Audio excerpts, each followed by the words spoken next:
Rádio Camélia, espaço de palavras livres.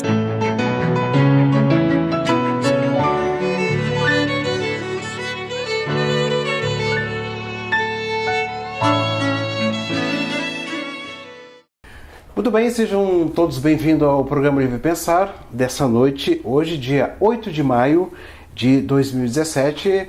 Nós estamos dando início a mais um programa Livre Pensar. Quero lembrar a todos vocês que o programa vai ao ar toda segunda-feira, tá certo?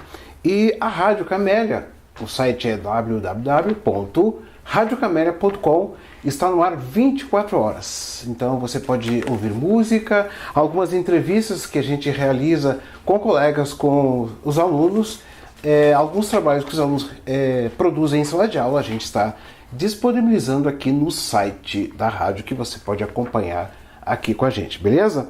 E é com alegria que nós recebemos hoje, já está conosco, o professor Igor Vitorino da Silva, do Instituto Federal do Paraná, Pinhais. Ele que vai conversar com a gente sobre o Grito do Povo, movimentos sociais e imprensa alternativa nos anos de 1970 e 1980. Tá certo? E também é uma homenagem, ele vai com certeza falar um pouquinho mais sobre isso, homenagem à militante Graça Andreatta. Quero também fazer um convite para vocês, que a partir do dia 9 teremos algumas atividades caliente aqui na nossa capital. Dia 9, a partir das 7 horas, ato pela reforma agrária e contra a criminalização e impunidade no mundo do monumento Antônio Tavares, tá? 17 anos do seu assassinato, tá? Depois, às 10 horas, tem inauguração do acampamento pela democracia e ato político.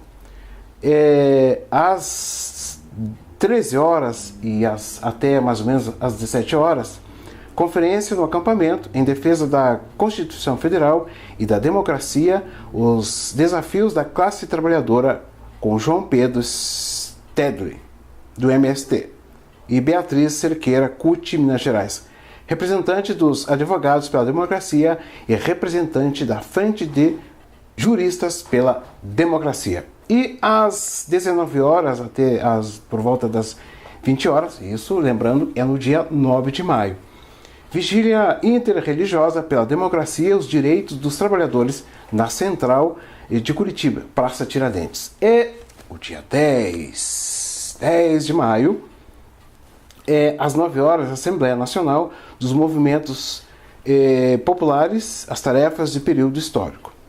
E às 18 horas, tem um ato na Boca Maldita com a autoridade e com a presença do ex-presidente Luiz Inácio Lula da Silva, tá certo? Então tá feito o convite, é o Jornal das Lutas pela Democracia e o pessoal da APP Sindicato encaminhou e a gente está divulgando aqui para vocês, tá certo? Então essa é a programação do dia 9 de maio e no dia 10 de maio a gente vai estar aqui recebendo uma série de caravanas que vem de toda parte do país, lembrando também que é aniversário do ex-presidente, para dar esse apoio e em defesa da democracia. Que presentão, tá certo?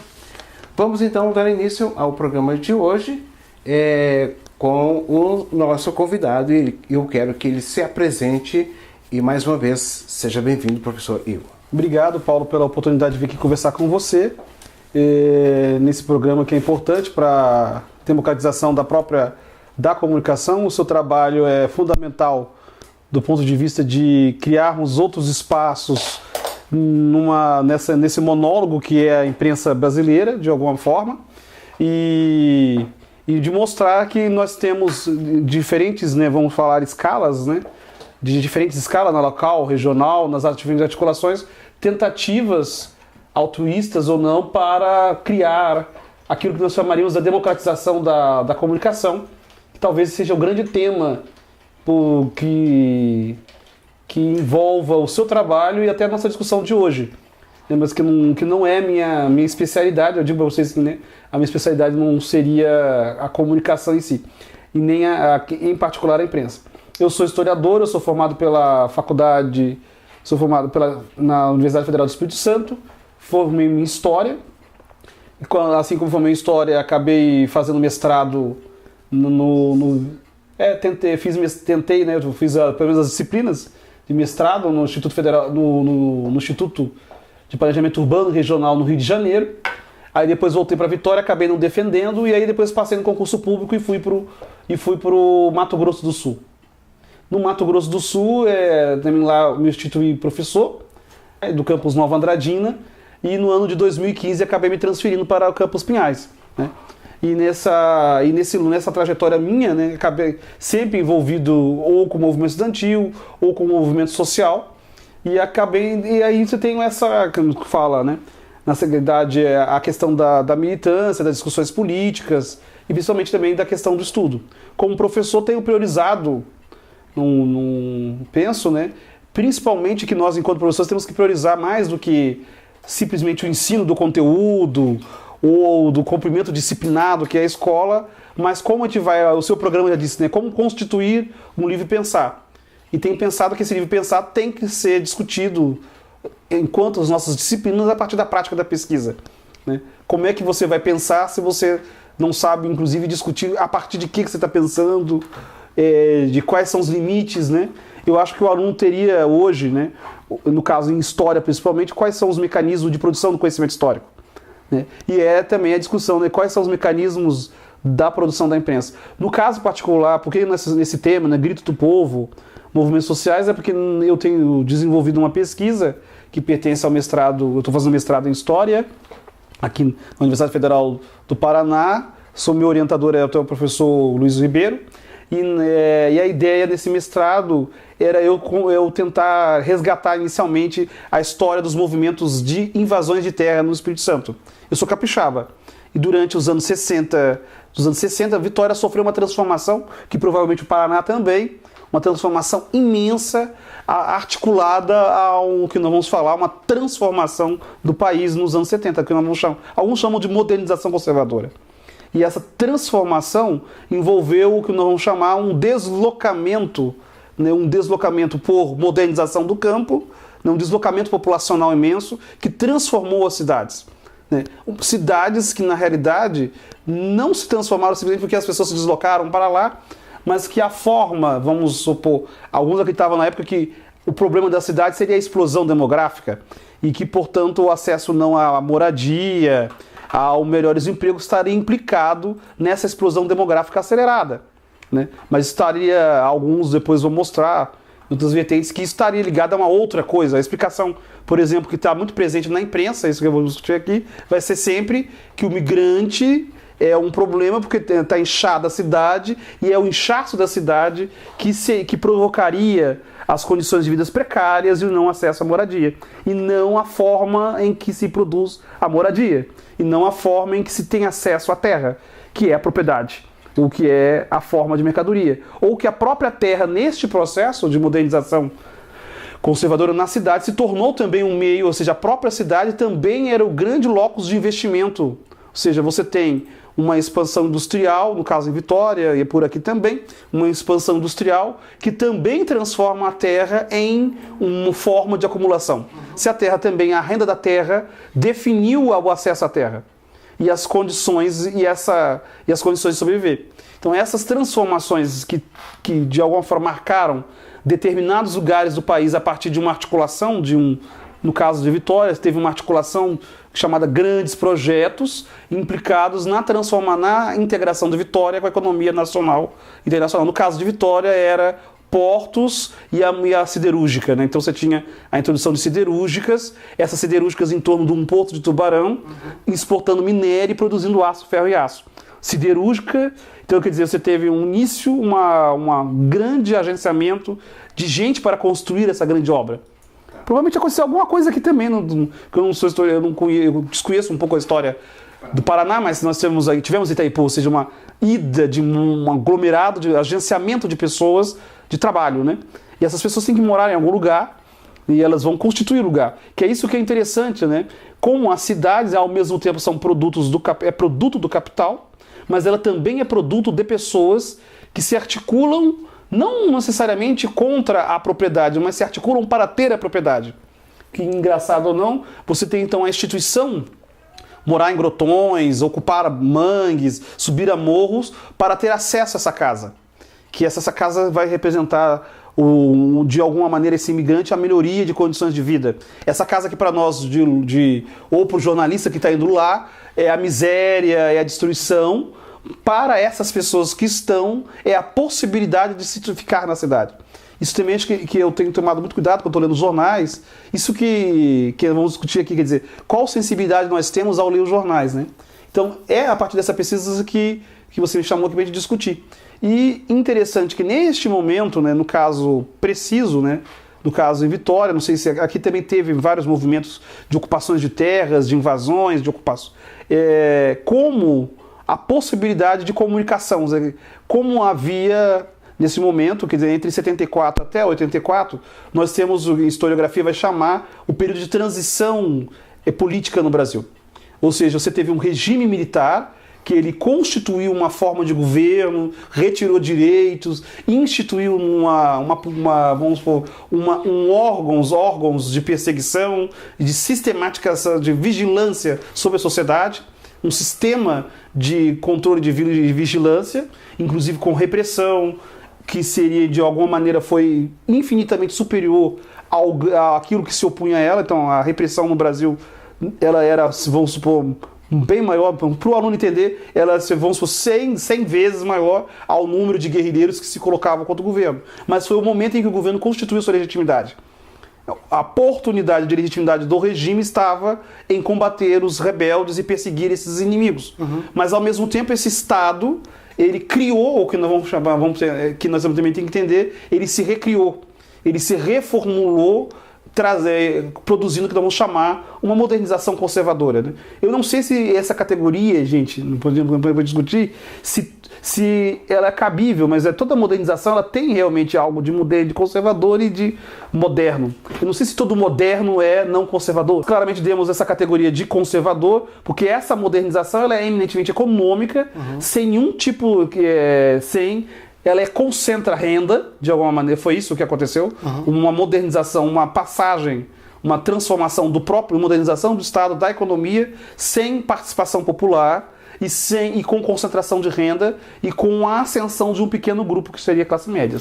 Mas uma coisa que você falou aí de dois termos, né, que eu acho importante, como que a nossa mídia do passado e atual, ela utiliza a ideia de ocupação e invasão. Isso é um dado importante, Paulo, porque então, na realidade, essa categoria invasão ou ocupação, ela é uma categoria política. E ela de alguma maneira, ela será inventada na própria instituição desses movimentos. E principalmente depois com o MST, a partir de 1983. Mas ela está colocada a partir de uma entidade, essa lutas sociais que vão emergir a partir de 74 no Brasil, só para situar historicamente, a partir de 74 o regime militar ele começa a se esgarçar na medida em que o sistema, a repressão dada no governo Médici, ela acaba afastando setores importantes que apoiavam o governo, vamos supor, os mais liberais. Esse período de repressão, ele vai ter implicações no interior da própria elite. Então começa um desgaste. E o próprio desgaste econômico do Milagre, o Milagre acaba em 74, ele começa a se desgastar, e também a própria instituição Exército, ela começa a se esgarçar internamente nos seus diversos grupos, no que não dá para se reduzir a linha dura. A redução linha dura ou linha branda dentro do Exército, ela deveria ser pensada, porque você tem diversos grupos atuando, mas o Exército do seu interior também começa uma disputa pelo poder. Então você vamos chamar dessa transição. É nesse período de tentativa de um retorno à democracia mais administrado, controlado, etc., que também tem o quê? A transformação social acelerada, porque você tem uma crise, o regime não se sustenta, o processo de geração de emprego ele vai recuando, o que mantinha, você tinha uma produção de empregos, você tinha uma classe média emergindo, você tinha concursos públicos, você tinha uma economia 10% ao ano, chamado Milagre. Isso, claro, produziu todo um ufanismo do regime. Só que no 74 isso começa a ceder. E a própria oposição PMDB, a oposição MDB, ela está ali canalizando por votos e debates. Então isso aí é importante só para entender que nessa atuação, onde estão esses fervendo, pocando movimentos, também está uma instituição, porque a própria igreja se reordenou na sua posição no interior do golpe. E quando ela vai, a igreja vai modificando a sua posição. E mais do que modificando a sua posição, você tem mudanças institucionais importantes acontecendo, desde o Concílio Vaticano II, Puebla. Essas conferências elas elegem Puebla, elegem a igreja no seio do povo. A teologia da libertação ela vai ganhando força, e você tem essas paróquias que se expandem. Porque você tem que pensar, se está tendo uma expansão urbana, a própria igreja está se expandindo no interior disso. E essas igrejas que estão se expandindo via ordens religiosas, estão vindo de fora, que vêm com outro olhar sobre o Brasil, inclusive, vai também se aproximando dessa população. Que vão chamar de mediadores sociais. Esses mediadores sociais, essa elite, essa nova classe média também se aproxima. Nós temos mediações também, médicos que estão nesses postos de saúde, professores, você tem todas essas categorias que vão expandindo com o próprio Estado. Então você tem esses contatos, isso vai produzindo, vamos supor, troca de saberes, mesmo que ainda haja hierarquia, mas há trocas de informações, redes. Essas redes vão, por exemplo, em certas ocupações, que vão estabelecendo, no final de 74 a partir de 74, vai se estabelecendo um debate político sobre justiça social. E é claro, o centro desse debate sobre justiça social está na igreja, e principalmente nos discursos religiosos ligados à teologia da libertação. E é neste momento que começam a se organizar movimentos, desde os movimentos contra o alagamento, que é os atingidos por barragens no sul, desde movimentos que estão de ocupações de terra, que aí você vai ter a emergência depois de um MST mais à frente. Esses movimentos, mas principalmente na igreja, já vinha discutindo desde um livrinho chamado Crescimento da Pobreza em São Paulo.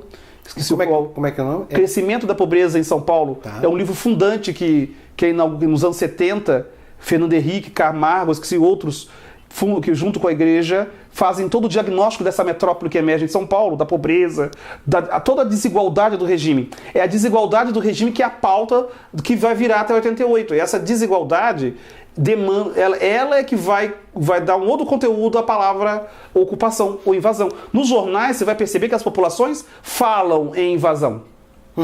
Muitas vezes a população está falando de invasão, mas já nos documentos da igreja, que estão diagnosticando o problema do solo urbano, a igreja vai ser um grande polo, vai ter um documento em 82 que vai dar o norte na discussão sobre o solo urbano.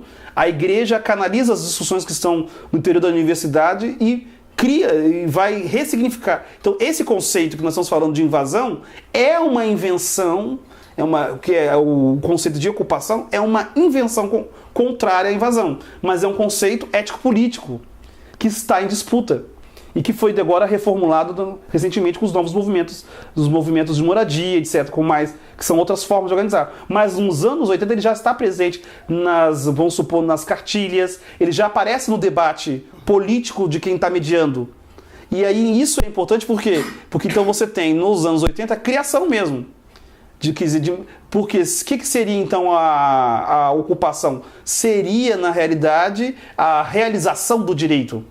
Quer dizer, a invasão, quer dizer, é o outro que está dizendo, a invasão que ele está falando é o poder, né? E a ocupação seria o ato consciente deste povo em busca dos seus direitos. Por isso que ela é uma categoria muito importante. Eu acho que que é uma outra coisa, as palavras, elas têm, neste momento, elas têm peso forte e elas estão em disputa. E não são neutras, né? Não são neutras. E depende de quem utiliza, não há neutralidade, tanto da parte dos que estão resistindo, como na parte do que estão... E é pedagógico. Tanto o movimento quanto o movimento vai estar em disputa com essa palavra. As lideranças vão estar constituindo, elas vão estar sempre em relação não gosto de falar dessa, mas a população tentando constituir. Daí que entra nosso tema, que os jornais alternativos, desde os jornais grandes que vão explodir na região de São Paulo e Rio de Janeiro, no caso em Vitória tinha oposição, os jornais considerados alternativos, eles vão estar construindo essa engenharia. nessa pedagogia. Mas é claro que o alcance deles, do ponto de vista da disseminação, ele é menor, mas está lá presente esse discurso. Né? O discurso de que você opor. E no caso dos movimentos vai aparecendo. Eu tenho uma apostila que foi feita uma cartilha em 81 na Arquidiocese de Vitória, e lá tem, já que era muito usado na metodologia, eram usados os desenhos, etc. Já tem essa discussão. Então essa discussão está ali, nos anos 80. E que é claro que ela vai ganhar corpo e sentido prático com o MST, claramente, que quando a gente lembra de invasão ou ocupação, o nosso imaginário imediatamente ele se, vamos supor, se espraia para o MST. Que já em 81 já estava fazendo ocupações no Brasil todo. E não é MST, ainda não é um movimento com organização ainda, são as ações coletivas, que depois, que nos anos 80 vão sendo isso, ações coletivas diretas, espontâneas, que vão se constituindo ao longo do tempo depois em movimentos. Que tem até essa discussão, se serão movimentos sociais ou se serão organizações sociais.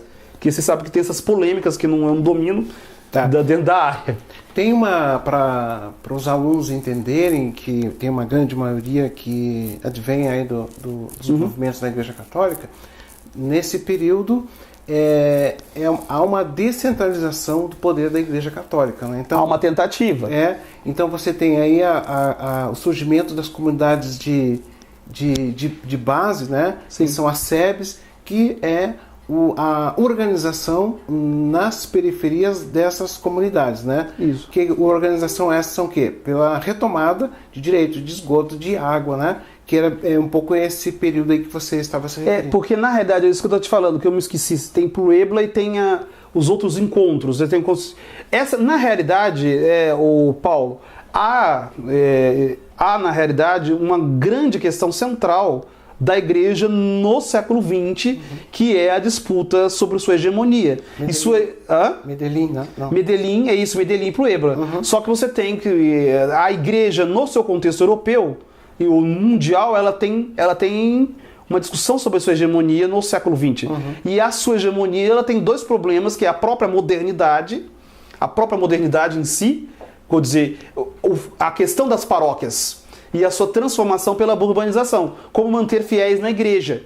Então você tem toda uma discussão desde que vão chamar da sociologia religiosa, da sociologia da religião, né, que é a discussão sobre as condições que estavam a igreja. Então por isso, inclusive, que há uma mudança na noção de missão no interior da igreja, que vem um debate desde os anos 40, que vai passar pelo Concílio Vaticano, que é essa aproximação ao fiel. E essa aproximação temos que ligar que tem as suas contraposições, que são o comunismo, ou você tem o próprio processo de descolonização da América, você tem o próprio avanço do pentecostalismo. Então a igreja em si está em discussão. Então a igreja católica no século XX está em discussão. E é uma das áreas de avanço das ações missionárias de fortalecimento da igreja é a América.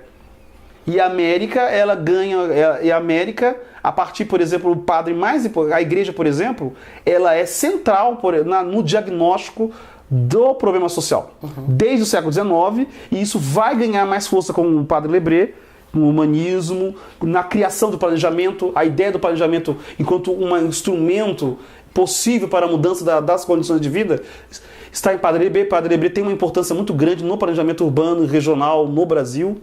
Ele esteve no Rio de Janeiro, então a igreja foi importante na criação de políticas públicas para a habitação. Então você tem todo um debate que, claro, que com a teologia da libertação vai ganhar força. E a teologia da libertação, ela tem como núcleo básico, quer dizer, a ação pedagógica, o centro dela é a ação pastoral. E essa ação pastoral tem a comunidade. E essa comunidade, vamos supor, uma linguagem mais simples, ela tem que ser a realização de Cristo.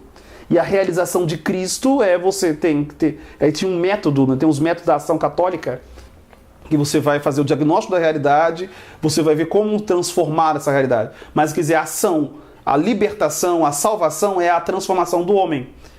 E aqui, conscientização. Essa conscientização passa pela educação popular, que já vem desde os anos 60 sendo discutida. Quer dizer, não tem a teologia da libertação e pedagogia do oprimido. São grandes construções teóricas que estão ligadas.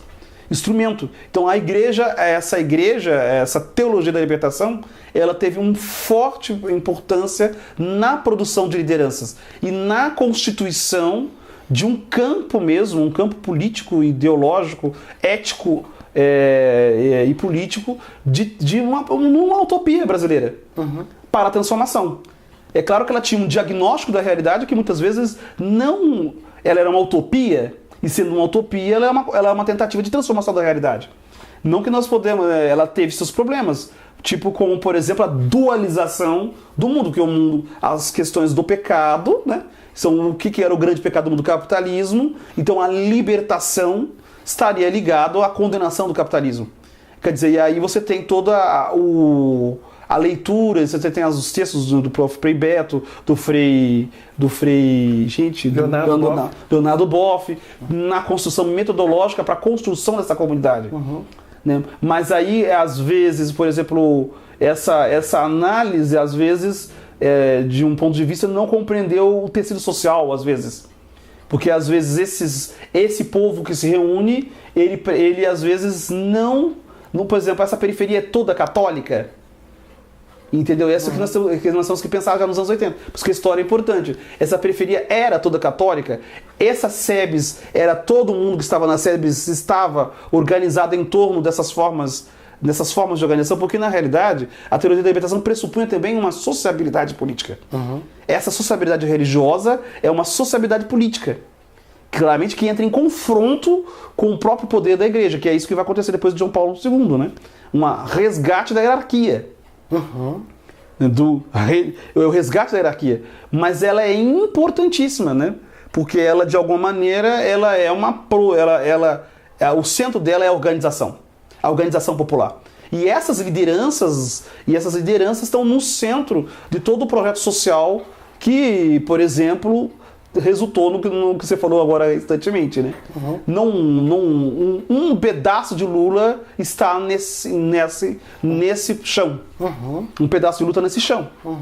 Quer dizer, numa ideia de que a transformação social parte da base. A base parte do conhecimento popular e a educação popular, que é o instrumento. Eu penso que até... eu estou falando aqui, depois eu posso levar uma paulada. Mas que quer dizer, não é uma metodologia da razão, não é uma metodologia instrumental, ou seja, a libertação é o povo. Então, a educação, ao conhecer a realidade, eu transformo. Então, é o sujeito racional. É claro que nós estamos usando os valores religiosos, mas de uma maneira ou outra, como eu fui formado nisso, eu sou de uma comunidade eclesial de base.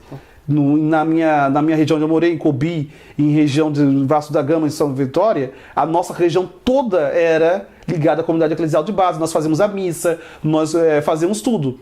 Mas não há um indivíduo, e esse indivíduo toma consciência de si, mesmo ligado a Jesus, a Deus, mas é um indivíduo que age sobre o mundo. E é claro que essa ação não é individual, é coletiva, que é essa que é a diferença, que é a grande chave o indivíduo realizando-se num coletivo, numa comunidade. Isso é uma expressão. Eu também sou fruto dessa época das comunidades de base, né? Então, veja como é marcante, né? Isso perpassa toda a formação, né? Por mais que você vai ampliando o teu campo racional, mas está lá presente, sim, um campo implantado religioso em você aquela semente das comunidades de base.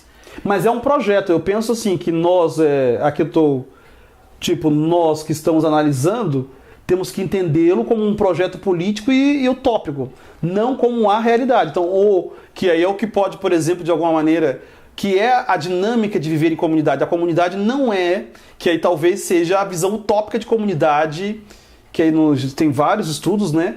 A visão utópica, porque às vezes a razão se basearia não numa razão utilitária, né? Que até a ideia é uma razão dialógica, mas essa razão era para interesses, vamos supor, utilitários. Reunir-se para ter a água, reunir-se para ter... Então, essa comunidade, ela é uma comunidade, ela não é, que eu falo para os alunos, né? Um bairro pode ter várias comunidades. Uma localidade pode ter várias comunidades.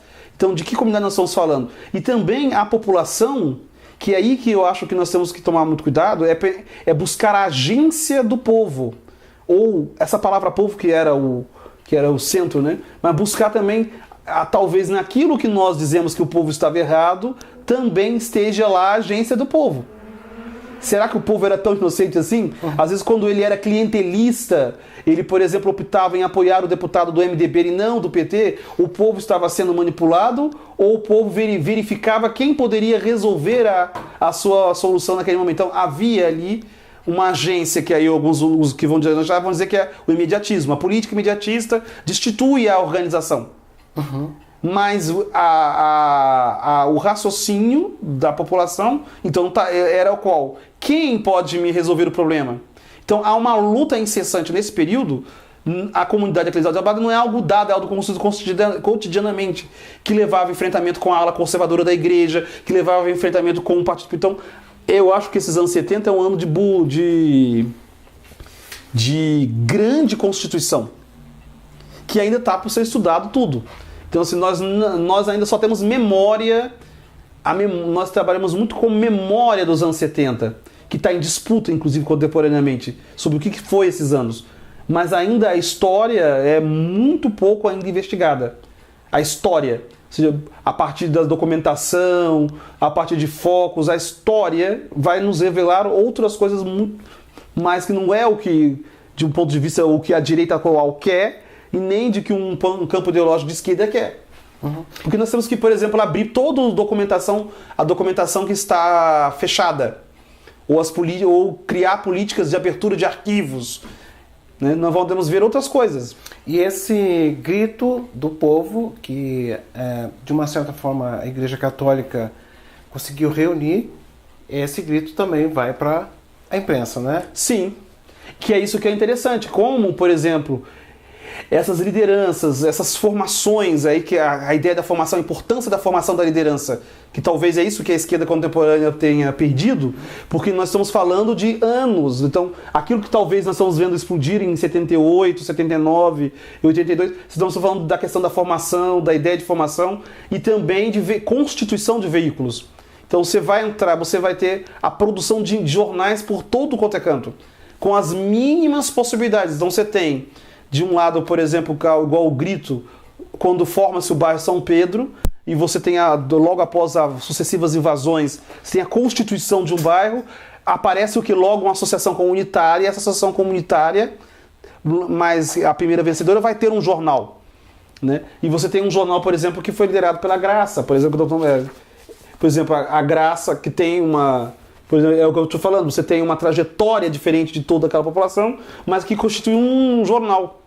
É um ponto de fronteiras, entendeu? Isso não diminui o fato do jornal o grito, entendeu? Porque é isso que a direita vai fazer, não. Que tem alguém manipulando o povo, porque o povo não poderia fazer um jornal. São analfabetos, são não sei o quê. Mas o jornal do grito vai dando o pulsar daquela população, por exemplo, da região de São Pedro. E esse jornal, né, o grito... Que é o nome do jornal, né? É o nome do Jornal da Graça, que é o Grito do Povo. Que é não da Graça, mas da região de São Pedro. A Graça articulava o jornal, escrevia. Ela até brincou comigo, o jornal não é meu, é do povo. Eu só colocava... É como se lembra daquele filme... Eu até lembrei desse filme, o filme que a Fernanda Montenegro transcrevia cartas. Estação do Brasil. Estação do Brasil? Então, era... como a Graça estaria ali como a Fernanda Montenegro, os povos nas suas demandas, escrevendo. Quem é a Graça? Assim, a Graça era é até difícil falar quem é a Graça, mas eu vou falar assim do que eu acho que ela gostaria que falasse dela. A Graça seria uma grande liderança que emergiu nos processos de ocupação da região de São Pedro. A região de São Pedro vai ser considerada, a região aparece na cidade de Vitória, é uma região em que era uma região de mangue, né? Essa região de mangue vai sendo ocupada gradativamente em Vitória. E é claro que na medida que ela vai sendo ocupada, o mangue passa a ter dono. Esse mangue é terreno de marinha, então o dono é o Estado, a Secretaria de Patrimônio da União. Ou de alguma maneira aparecem donos dos mangues, das regiões. E a partir da ocupação dessa área de mangues na região de Vitória, vai emergir um bairro importante. Graças ao seu marido Rui com ele, né? Eles acabam indo para essa região. Ela é professora, ele trabalha também, e aí ela é professora até de francês. Ela vai para essa região e envolve-se nessa luta. ela já tinha uma trajetória anterior, professora, já vinha da Barra de São Francisco, no Espírito Santo, então acaba se envolvendo. Porque eu acho importante dela é que ela acaba registrando, eu acho que ela já é uma historiadora, né? Ela acaba, a partir do jornal, registrando vamos supor, o burburinho dessa população na cidade. Então, esses jornais populares, ou o que você quiser dar o nome, eles também são importantes porque eles marcam, de alguma maneira, a presença da população na região. E aí a gente sai daquele campo que a gente ainda, no Brasil, tem muito ainda, de que a população brasileira é pacífico, a população é cordeira, e não pensar a população a partir de um expertise, a população a partir de que são agentes. A gente tem que pensar as camadas populares a partir de agência e como elas lidam. Por que a gente não consegue pensá-las a partir de agência? Porque muitas vezes nós estamos presos a um princípio, a uma utopia ideológica para encaixá-la. Neste momento dos anos 70, ela tem que ser sujeito e ela tem que transformar a realidade. Nós vamos atribuindo também, muitas vezes nós não analisamos, ou às vezes não estudamos, ou às vezes estudamos já com um certo peso, que é de atribuir um valor àquela ação. Aquela ação ela é menor, ela não é estratégica e, portanto, ela vai desaparecer. Isso também é uma crítica que a gente tem que pensar, né? Claro, se essas ações elas não conseguem transformar o institucional, que é o grande desespero pós-88, que todo esse volume de transformação social, que vamos chamar desse novo sujeito, como diria o Eder Sader, ele não vai conseguir depois modificar a institucionalidade. Há uma cultura política aparecendo, ela é clara, ela está aí, ela está em disputa com a cultura política autoritária, personalista, clientelista, que seria a nossa bandeira política, o contrário, mas de alguma maneira houve uma acomodação, por exemplo, o efeito da oligarquização, a lei de ferro das oligarquias. Muitos movimentos se oligarquizaram e ficaram presos em lideranças e aí teve um distanciamento de base. Tudo bem, mas o que eu penso, como historiador, não é importante nós falarmos sobre. Houve.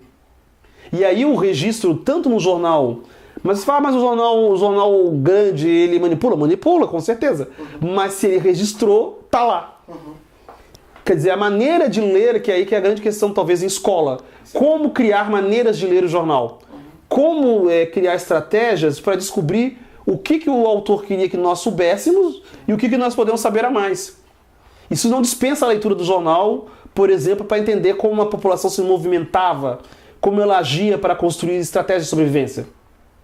A estratégia de sobrevivência, por exemplo, gente, pode ser o uso da família, que sua esposa é antropóloga, ela deve saber melhor do que isso. Como, por exemplo, a família, ela não é meramente um valor conservador, moral, capitalista no interior da população pobre. Que às vezes nosso discurso teórico leva a isso. Mas como que a família pode estar constituindo estratégias para realizar o discurso modernizante, por exemplo? Eu sou um indivíduo que me realizei individualmente a partir de uma estratégia familiar. Apoio da tia, apoio da mãe, apoio disso aqui. Então, veja, uma estratégia familiar permite uma individualização, que é um indivíduo, ou seja, uma estratégia faz formar, vamos supor, do ponto de vista da modernização. Então, como as famílias, essa estratégia familiar, ela pode, de algum lugar, no campo popular, não estou discutindo classe média, que seria outra discussão antropológica, mas vamos supor, no campo popular, como família é conservadora, mas como ela também é o local para agenciamento, pois nessas invasões é claro que há uma rede familiar informando. Às vezes também, o rádio principalmente, funcionava, e aí isso é muito importante também, o rádio funcionava como forma de alastrar. Supostamente o governo vai tentar resolver o problema de um grupo, é igual no caso de Rosa da Penha. No caso de Rosa da Penha em 82, quando as pessoas são desterradas na região de Rosa da Penha, em Cariacica, no Espírito Santo, houve um caso desse, provavelmente isso se repete em vários lugares do Brasil. O governo acaba impulsionado por aparecer na imprensa a dar uma solução. Isso não significa que não significa que a imprensa esteja do lado do movimento. Mas ao noticiar, o governo se conduz pela a ideia de que a imprensa está ali avaliando. Nós estamos no meio da transição. Então, neste meio da transição, o governo militar quer manter, agora já é PSD, vamos supor, o governo militar quer manter os seus grupos. Então, por exemplo, manter várias famílias dentro de uma catedral, foi o que aconteceu. A solução encontrada dos desterrados foi o Dom João, que era o bispo de Vitória na época, ele acaba abrigando as pessoas dentro da catedral, o que produz, de alguma maneira, mais impacto político naquele momento, né, dos atos. A população desabrigada é acantonada dentro da igreja. Você quer quase puebla completa. Né? E aí o que acontece? Começa uma negociação, o governador Eurico Rezende vai para lá, Clóvis Barros, secretário de Saúde. Você também, uma coisa que eu percebo muito lendo os jornais, é a presença do Estado, da administração pública. Sempre, quando há o ato, você vai ter lá um assistente social, o governador. Então, há realmente, nesse momento, o que não sabemos o que vai acontecer amanhã, ou seja, o interesse pelo controle do voto ou pela própria imagem do Estado. Então, quando o Estado diz que vai resolver o problema dessas famílias, que elas têm que ser cadastradas, vão aparecer outras famílias. E aí o rádio entra.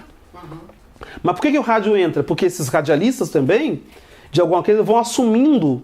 Lembra que nos anos, alguns já tem muitas pesquisas, que você vai ver que nessa virada de 82 na eleição de 82, muitos radialistas serão eleitos.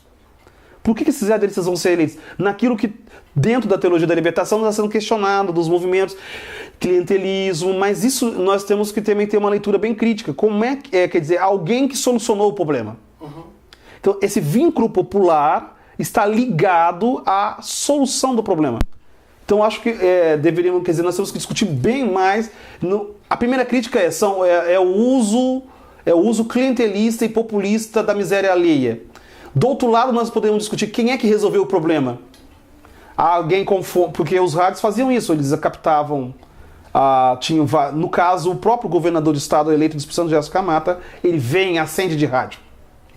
Que é isso que é importante. Então, nessa virada, nós vamos ter a consolidação disso que nós estamos enfrentando agora, que é o início da oligopolização da imprensa, da comunicação. Nós temos a criação do sistema vamos supor, de rádio e TV ligado à Rede Globo, que vai ter o sistema Globo, e até a ideia de padrão de qualidade de TV Globo. E essa ideia de padrão de qualidade de TV Globo está ligada à representação de uma classe social, vamos supor, a classe média. Uma TV que, de alguma maneira, não é popular. E do seu lado inverso teria uma TV que é popular. Que seria a TV que é popular? Vamos supor o SBT. Uma TV que cuida das coisas que são populares. Porque se você lembrar, quais são os programas que o Silvio Santos representou muito bem? O da casa própria, que você tem lá o baú, que você rodava o baú, lembra do baú? E os programas que trabalham com as necessidades populares.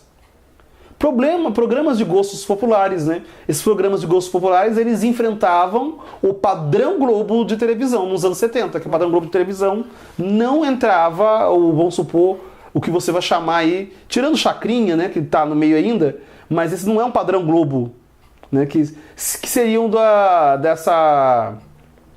que eles vão dizer, de Flávio Cavalcante, que usavam o esdrúxulo, que usava o que não, hoje também tem a crítica, né? Que é o que nos programas tipo Ratinho, que usam, eu esqueci a palavra, mas que usam que eu não vou falar, grotesco, como dizia o Muniz Sodré, tem um livro chamado Grotesco, que é isso, né? Usar o grotesco como mídia, a publicidade.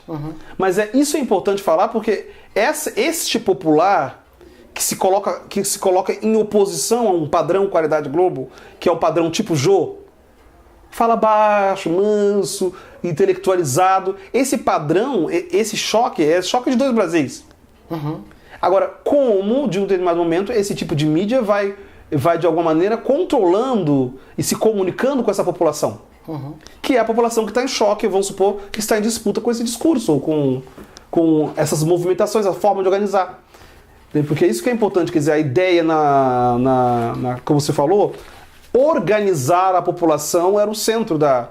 Então o que estava em disputa nos anos 80 era a população. E aí, como resolver as maneiras que a população vai encontrando para resolver os seus problemas pode não ser aquela que os militantes querem. E esse confronto é que se vive também nos anos 80.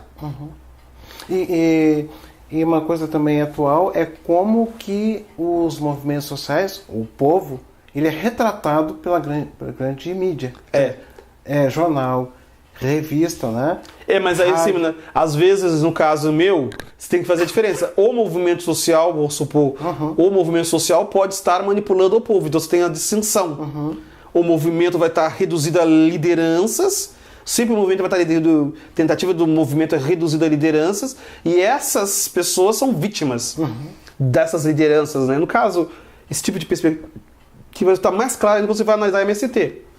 Tem até esse livrinho aqui, ó, que analisa da professora da Eagle Voice, eu não sei falar o nome da professora, cadê ele aqui? Calma aí.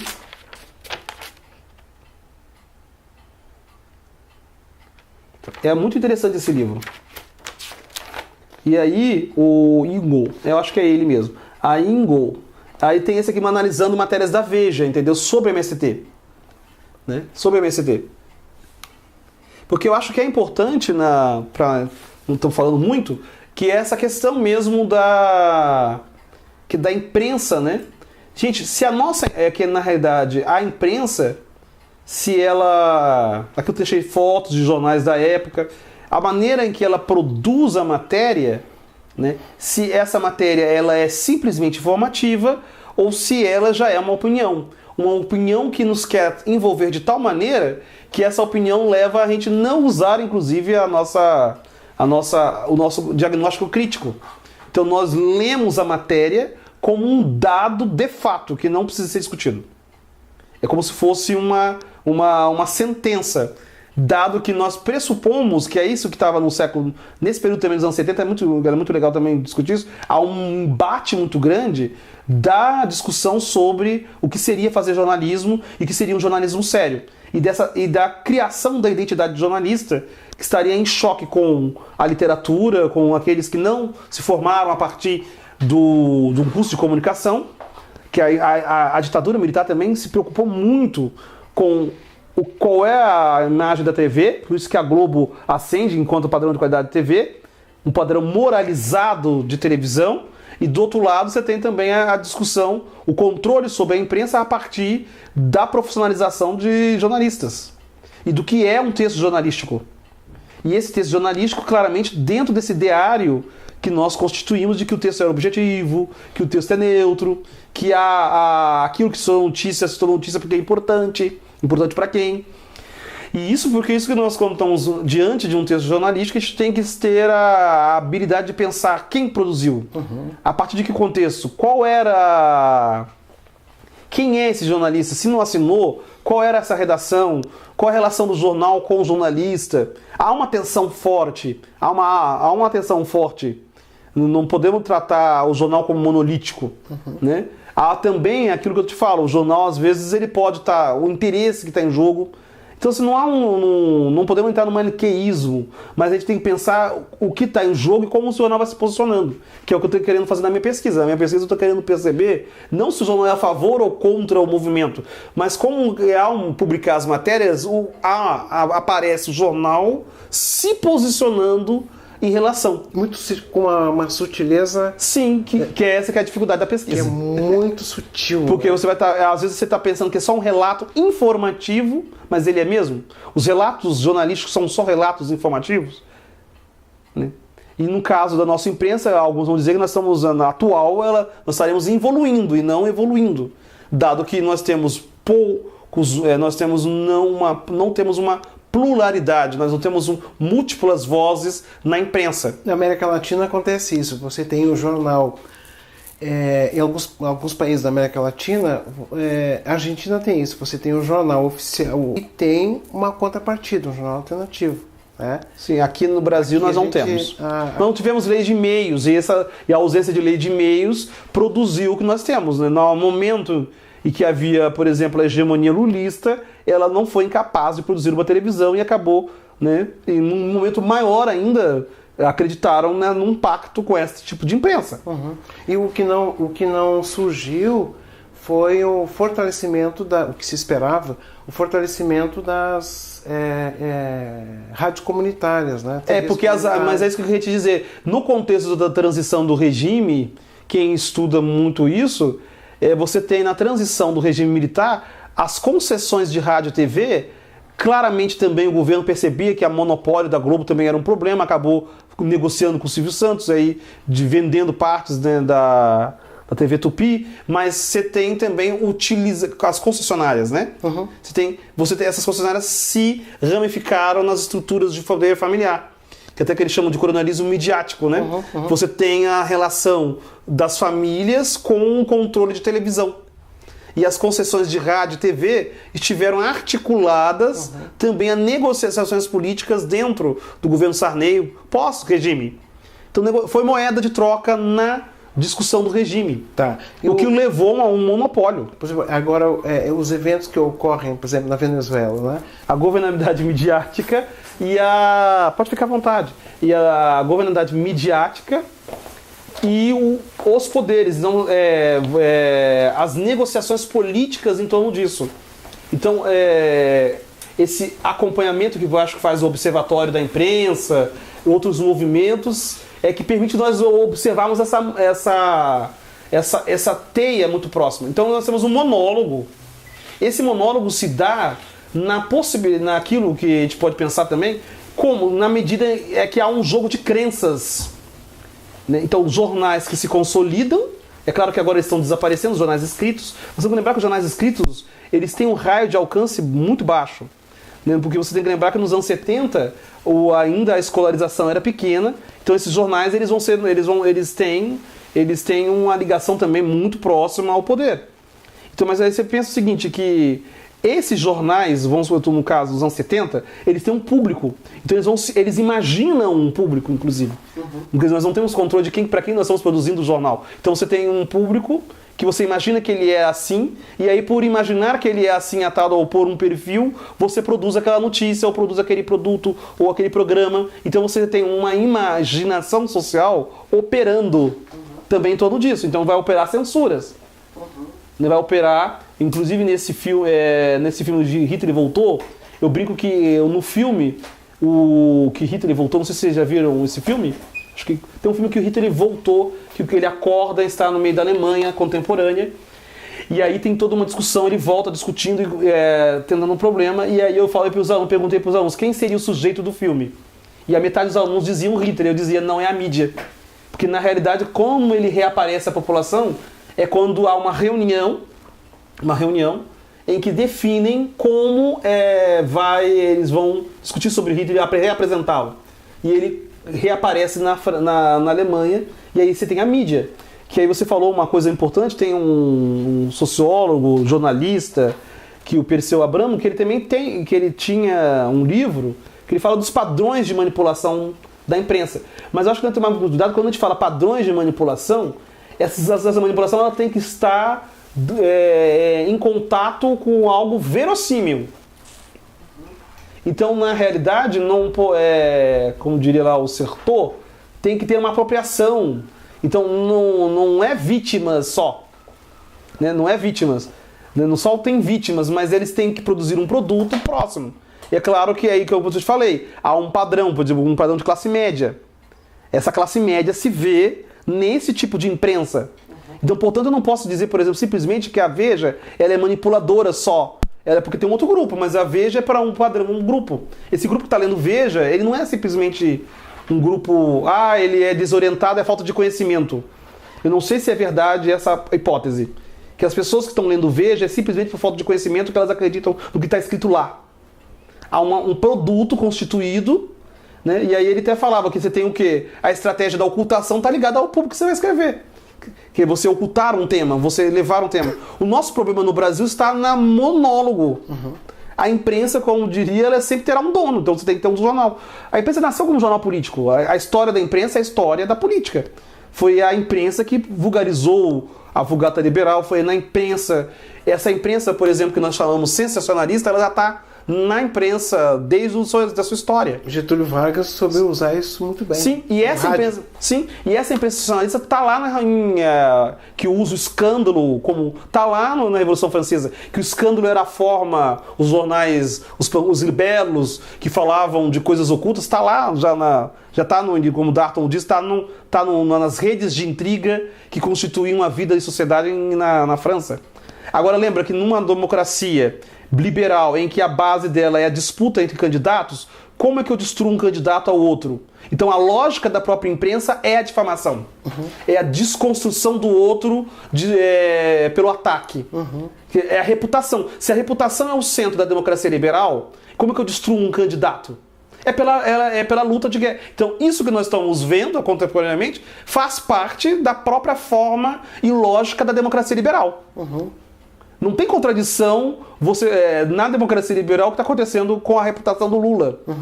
Porque e aí com a reputação do Aécio, vamos supor. Ou o que aconteceu naquela disputa como para eliminar como é o nome dela? A Marina Silva. Não é que eu não estou falando. Para eliminar a Marina Silva, você teve que destruir a imagem do candidato. Isso pressupõe os elementos básicos, né? Os Estados Unidos também. Sim. Então isso também é importante de discutir. Que esse tipo de imprensa está pautado nisso. Daí, então, nós temos que destruir o monólogo. Nosso problema é o monólogo. Não é? Nosso problema é ter uma outra imprensa. Nosso problema é constituir outra imprensa. E para isso nós temos que constituir um novo marco. Um marco regulatório da imprensa. Nós precisamos de comissão de ética. Não acho que nem os jornalistas são protegidos, né, enquanto profissão. Aqui eu acho no Brasil. Qual jornalista que realmente estiver contra a corrupção estará vivo neste país? Né? Me lembro de um jornalista importante no Pará que durante anos foi perseguido, só não me lembro o nome dele agora, porque o seu jornal denunciava todas as tragédias do genocídio na região, na Amazônia. Então, no meu estado, jornalistas que realmente denunciavam, estão envolvidos. A quem usa né? Porque o jornalista aparece. É que nós temos nos anos 70, principalmente, você tinha a visão do tribuno. Esse tribuno o jornalista tribuno vai sendo substituído, ou o jornalista intelectual, ou o jornalista ligado. O jornalista que se preocupava em produzir uma matéria que tem os dois lados da pesquisa vai sendo destituído.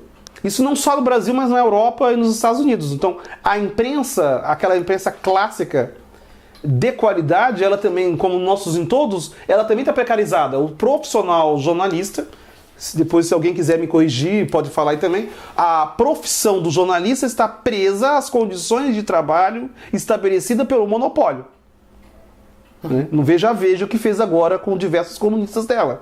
Então você tem o que? A questão da publicidade, que é a questão da novidade, que tem que ser a novidade. Então por isso os furos da... Não posso falar aqui, não quero falar o nome dela, não quero dar propaganda para esse pessoal, mas os furos que teve naquela coisa que eles ficam discutindo aí todo dia, esses furos têm a ver com a novidade. Então aquele que primeiro publicar aquela matéria terá o quê? O know-how. Então há uma guerra entre essa mídia. Que isso faz parte da acumulação, agora para vender revista, vender jornal, numa crise da imprensa, por exemplo, escrita e impressa. Eles falam de exclusividade, né? Isso é exclusividade. Mas você tem que lembrar que há uma transformação das comunicações contemporâneas. Há uma crise da Veja, uma crise do jornal impresso no mundo. E com o advento das redes sociais, né? Sim. É bem utilizado. Mas enfim, a gente parece que é tão simples, mas o que você está trazendo é bastante complexo a gente analisar. Mas assim, a gente não tem pesquisa, eles não fazem isso, mas me parece, né, que esses grandes monopólios eles estão sofrendo um baque por conta das redes sociais. Por exemplo, dá uma notícia e logo em seguida já sai nas redes sociais desmentindo, né? Então não é uma imprensa que a gente pode dizer que é organizada, mas é uma tentativa, né? Mas eu acho que é organizado, eu acho que é aquilo que eu te falei, que ainda, do ponto de vista, nossa sociedade organizada ou não, vamos supor, os sindicatos mais organizados, por que nós não temos um jornal de esquerda estruturado sobre as mesmas bases, aí me perdoe, mas sobre as mesmas bases de uma Folha de São Paulo. Por que nós não podemos ter um jornal de esquerda cujo estilo dele seja igual ao da Folha de São Paulo mesmo? Com classificado, com coluna, com propaganda, com publicidade, disputando, como na Dinamarca tem jornais de esquerda, disputando com a Veja. Nós temos dinheiro para isso. Se você pensar, se você juntar Sindiprev, Sindibancários, Sinasef, a Andes e juntar todos os sindicatos que estão ligados, por exemplo, só ao Estado, nós hoje teríamos um jornal que eu pudesse, por exemplo, comunicar com um bairro. É a linguagem, talvez, que nós temos que discutir. Que é aí que eu estou te falando, que os jornais de bairro, esses jornais de bairro existem ainda. Entendeu? O jornal que faz uma fofoquinha, que bota alguma... Esse jornal é que vai fazer... Ele é marcação. Ele é neutro, mas quando ele precisa se posicionar, vamos supor, igual o caso... Então, esses jornais estão aí. Mas eles criaram aquilo que você... Criaram a ideia... Há uma construção cultural de que há um local para eles. Então, há um estilo de vida envolvido na leitura do jornal, uma construção de distinção social em torno da leitura do jornal e do que significa ler um jornal e também estar escrito nele. Então, a população, inclusive, na minha pesquisa mostro, a população tem uma relação com o jornal. Ela quer, por exemplo, que a notícia apareça lá. O jornal tem um poder político muito imenso, da imagem, do controle sobre o governo também. Só que o que no caso do Brasil é que essa imprensa, a grande imprensa, elas têm a sua base vamos supor, sua existência quase toda no Estado. Que aconteceu recentemente, né? Se você olhar o investimento do Estado nessa imprensa. Com a publicidade. Né? Com a publicidade. Então, essa imprensa de papel que está em crise, ela já se mantinha pelo Estado, segundo pesquisas. Tem pesquisas, né? Tem um texto na UFGV, na editora da Fundação Getúlio Vargas, acho que é da Smith, que mostra essa imprensa, como essa imprensa brasileira, ela já é dependente do Estado desde a ditadura militar. Então, aqui eu posso falar, mas vamos supor, numa pequena cidade do interior, você tem mais ou menos 10, 20 jornalistas. Esses 10, 20 jornalistas, eles têm um site. Esse site, por exemplo, se ele tem lá 3 ou 4, 5 mil acessibilidades, ele vai ficar replicando notícias que não foi ele que escreveu. Ele às vezes não tem um jornalista oficial. Mas quem tem lá. Quem tem um jornalista oficial recebe cada prolabore do município, em média, R$10.000. Imagina uma cidade do interior que tem 50 mil habitantes e um jornal, esse jornal não é impresso, ele é um online, ele tem, mais ou menos, ganha R$10.000 mês, limpos.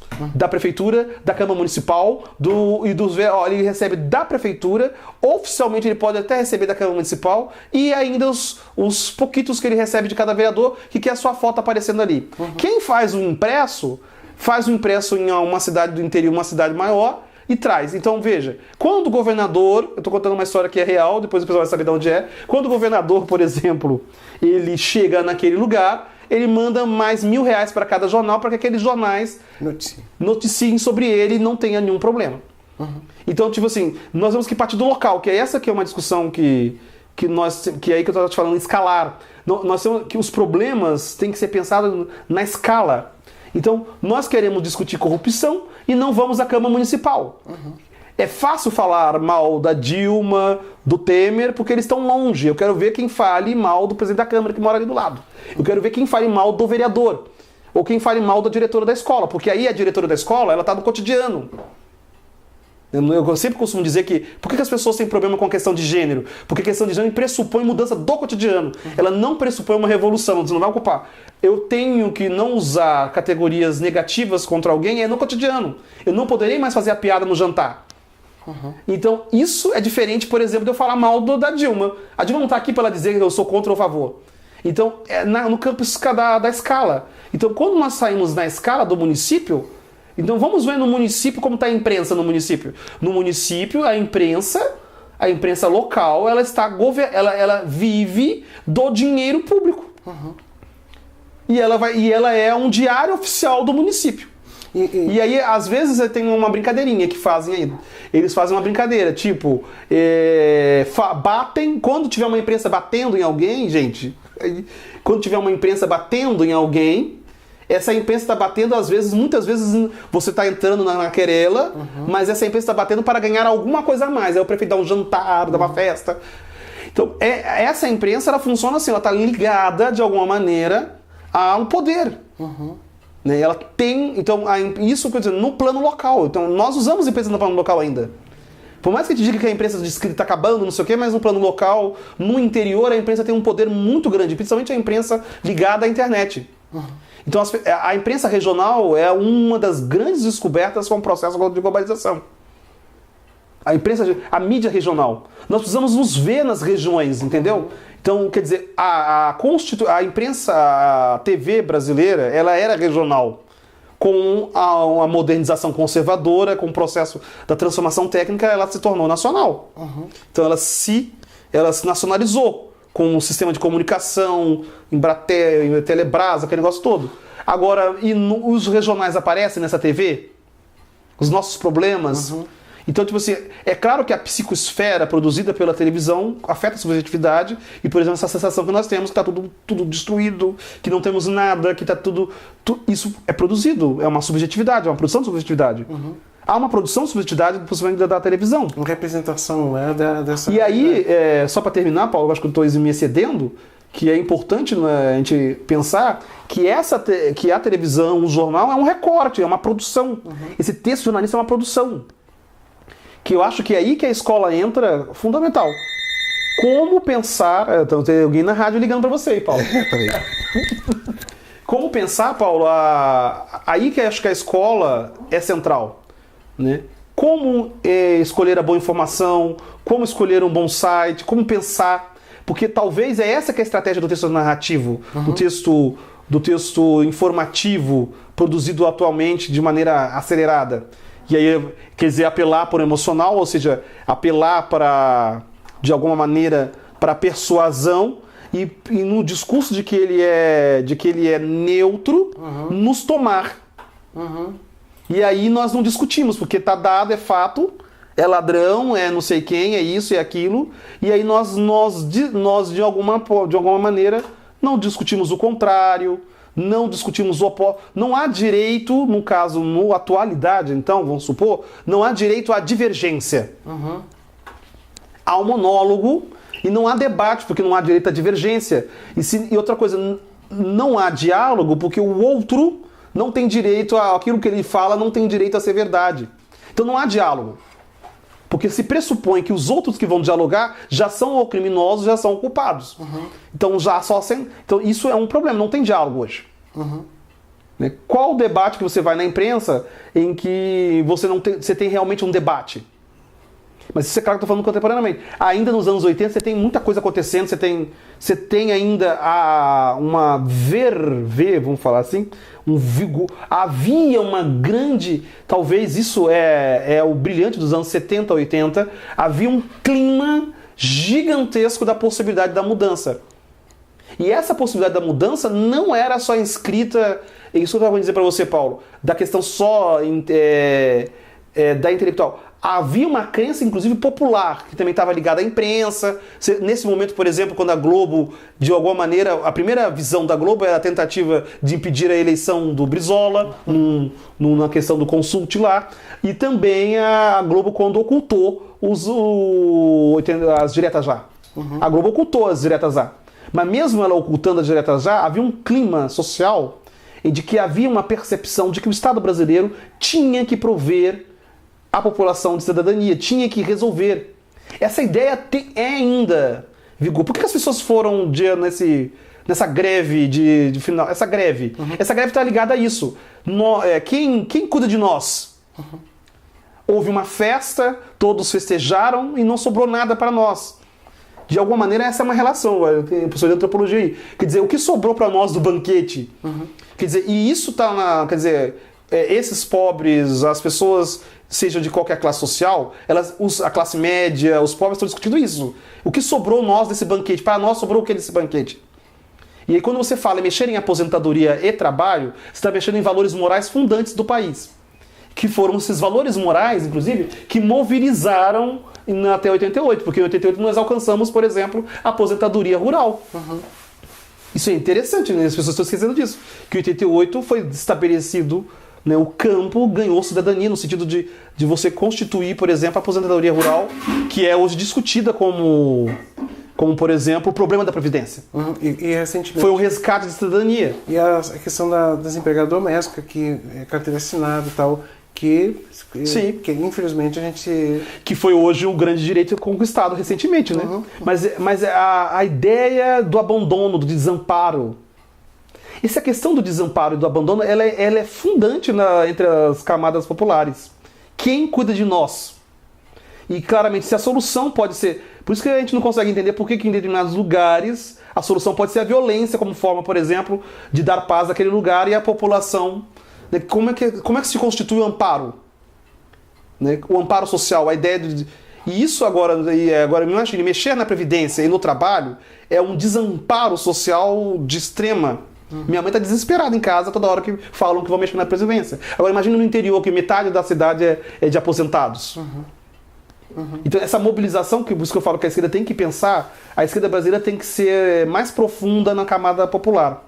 Nós ainda somos modernistas, nós ficamos só devorando de fora. Minha crítica sempre ao modernismo foi essa. O modernismo ficou na academia, sentado nas cadeiras. O modernismo brasileiro, ele via de fora. Né? Eu me lembro que o grande antropólogo lá do norte, um dos primeiros a andar. Né? Mas eu acho que nós precisamos ainda ter uma visão mais complexificada da periferia brasileira, das camadas populares, e pensar também pensar os indivíduos que eles são capazes de pensar. E uma linguagem que eu quero dizer para você, Paulo. Como é que nós, com sindicatos riquíssimos, nós não temos um jornal e uma TV?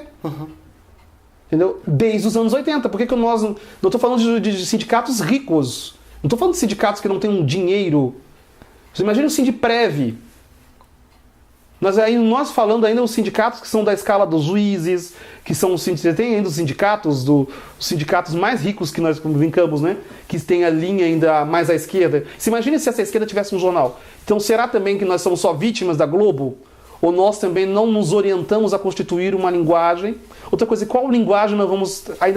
Nós estamos com linguagens erradas ainda, né? Vejo em sala de aula ainda. Qual a linguagem que nós vamos constituir? Que isso também era uma preocupação nos anos 80. Tinha uma preocupação muito grande com a linguagem. Com a tradução, vamos falar assim, né? Havia esses materiais, eles tinham uma preocupação muito grande com a tradução. Eu estou juntando toda a biblioteca de ciências sociais dos anos 70 e todo esse material, desde didático. Todo o material didático dos anos 70 produzido, por exemplo, pela Brasiliense. Material didático, o que é moradia, o que é isso. Essa preocupação com a informação chegar. Os pequenos livrinhos como o da Brasiliense, Primeiros passos, né? Que hoje se tornaram complexos de ler, né? Você passa para alguém e a pessoa diz que é muito difícil de ler. Mas eram supostos didáticos dos anos 80. Né? Mas você imagina, houve um boom, um grande boom editorial nos anos 80, né? Isso é importante também. Ou construção. Então, por isso que, não sei se eu estou me excedendo, o Abramo falou um negócio aqui, aí eu lembrei do Noam Chomsky, ele mandou, o Noam Chomsky, você veja, o Abramo nós temos, o Noam Chomsky também. Que às 10, eu acho muito legal, essa... É política, gente, eu não estou falando aqui seria político, né? Mas eu acho que essa plataforma política é interessante para se pensar, que ele fala que a estratégia da distração, a imprensa tem a estratégia da distração, né? É a grande mídia, né? E aí o princípio do problema, a solução do problema, entendeu? O problema, a solução do problema. Que aí geralmente você inventa, que é aquilo que eu estou te falando, que o Bourdieu se recusava a mídia, né? Porque ele vai ser editado ou não vai ser editado? Vai ser editado, Paulo? Vai ser editado, né? Então, se vai ser editado, nós vamos ter cortes. Ou às vezes poderia ter sido editado antes. Então, o que nós estamos vendo já está tudo pré-selecionado. É uma narrativa já que vai ser pré-figurada.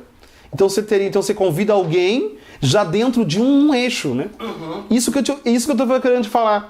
Por que a gente insiste em ir na televisão da Globo? Entendeu? Não sei, isso é uma pergunta, não estou falando que eu sou certo, eu fico me perguntando. Por que nós temos uma insistência em dialogar, em entrar no enquadramento e depois fica o dia inteiro no Facebook. A Globo fez isso, a Globo... Cara, gente, eu tinha um amigo que dizia sempre, no dia que vocês verem a Veja e a Globo falando a favor de algum lugar, de alguma coisa, saiam correndo. Porque é melhor que eles continuem falando contra. Né? Outro que ele chama atenção é a estratégia da gradualidade, né? Ela vai graduando as coisas, né, para ganhar. A estratégia do diferimento, adiamento, a comunicar com o público como se falasse como uma criança. Isso você pode ver eu adoro quando essa Globo News, a Globo News, né, ela é assim. Ela chega a ser didática, às vezes, muitas vezes, né, em determinadas explicaçõezinhas. Nessa coisa que eu não quero ajudar o público aqui, eles fazem geralmente isso, há um didatismo autoritário, que é você desmiuça a matéria aonde você não tem reflexão. É isso e aquilo, então é um fato dado, você só concorda. Não há problematização, né? Explorar. E não há crítica nenhuma, né? Não, porque antes havia. Antes havia uma crítica, assim, crítica no sentido deles, né? Um posicionamento contrário, né? Hoje você tem absurdos, né? Porque está se rompendo o direito, constitui-se um estado de exceção. Quer dizer, aí, na realidade nós estamos legitimando um estado de exceção sobre a ideia de que isso vai resolver. Na realidade é Agamben ao vivo. Ou seja, você institui um estado de exceção que já existe para as camadas populares, que é aí que é a chave que nós não conseguimos dialogar. Entendeu? O Lula tem advogados, gente. Isso eu vou falar aqui pra vocês. O que tá preso agora, que no Ciro do Braga, ele não tem advogado. Se eu fosse preso em Cubi, eu estaria preso. O Lula tem advogado. Isso é uma realidade que a esquerda tem que falar. O Lula tem advogado. Agora, quem é preso na barra da favela ali no Kaiowá, ele não tem advogado, ele já está preso, ele já está condenado. A lógica que está sendo operada com o Lula é a lógica que a comunidade, a camada popular, ela sabe lidar. Até conversar com esses juízes. Já tem pesquisas de antropologia imensas, tem um documentário chamado O Juízo, antropológico, que eles fizeram o processo. Tudo que que eles estão assistindo ao vivo hoje, no caso da Lava Jato, você viu num documentário O Juízo. O Juízo? O Juízo, documentário. É muito importante ver esse documentário. Em que a juíza não vê, por exemplo, que o réu ele tinha deficiência, ele não poderia pular o muro porque ele era deficiente. Ou seja, o réu não tem voz no julgamento, ele já está prefigurado, ele já está condenado. O que você tem que fazer é colher as provas que levem ao condenamento. Mas a comunidade, a camadas populares já tem essa noção de justiça. Só que o que acontece? O Lula tem advogado. Qual os outros que não têm? Né?